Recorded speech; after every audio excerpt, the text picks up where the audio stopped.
My first children's book was The Life of Celia Cruz, and it's called Azucar, The Life of Celia Cruz. And it was a book for kids that were between 4 and 7 years old, telling a little bit about the biography of the great singer, Celia Cruz from Cuba.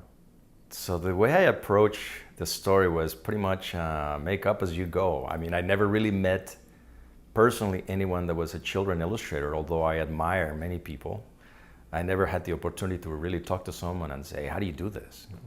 So I understood who my audience was, even though at the time my child was just a baby.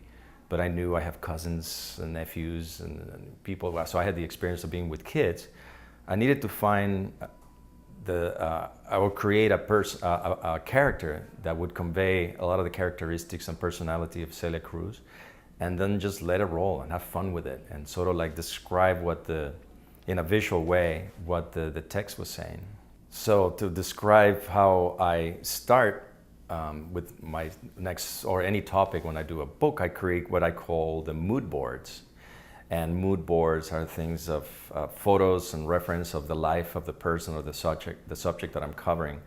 So I go down to the library, I download things from the internet, I search things that I already have about the people that I'm gonna be covering or painting, and I create these giant pieces of paper that I put all around my wall. And of course, the most important thing, if you're covering a musician, is to put the music they play. So once you get in the mood, it's a lot easier. Things flow a lot faster. And Celia Cruz was a singer, and she spent 70% of her life on stage.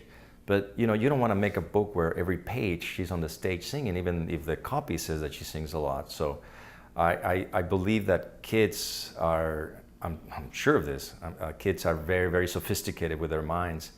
And you can be a little more poetic with the visual description of what's going on. And besides, don't we like sing when you're in the shower or, jumping on a field of flowers? So she doesn't necessarily need to sing on a stage. She could be singing in her dreams, So I thought once I made that decision, it was going to be very easy to put her in different scenery and do this poetic approach to it.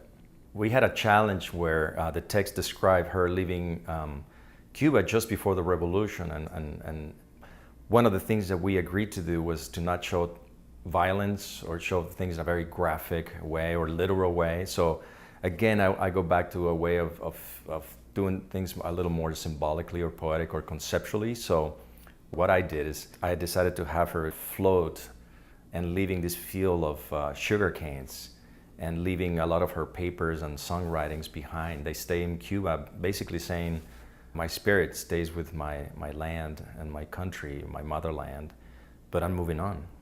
So I think it was a very effective way of saying that it was a painful moment and it was a hard decision, but she had to do it.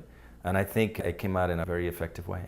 To convey that she is finally passed on, but her spirit lives on. I think birds, every time I see a bird, I think of people's spirits hanging out. I mean, even when when my father-in-law passed away, before he passed away, he said, every time you see a crow, think of me, because I'm going to be in your presence. So I see a lot of crows. So I see a lot of my father-in-law, someone I really admired and loved a lot. So portraying her flying away in this bird was my way of saying she is gone physically, but her spirit lives on.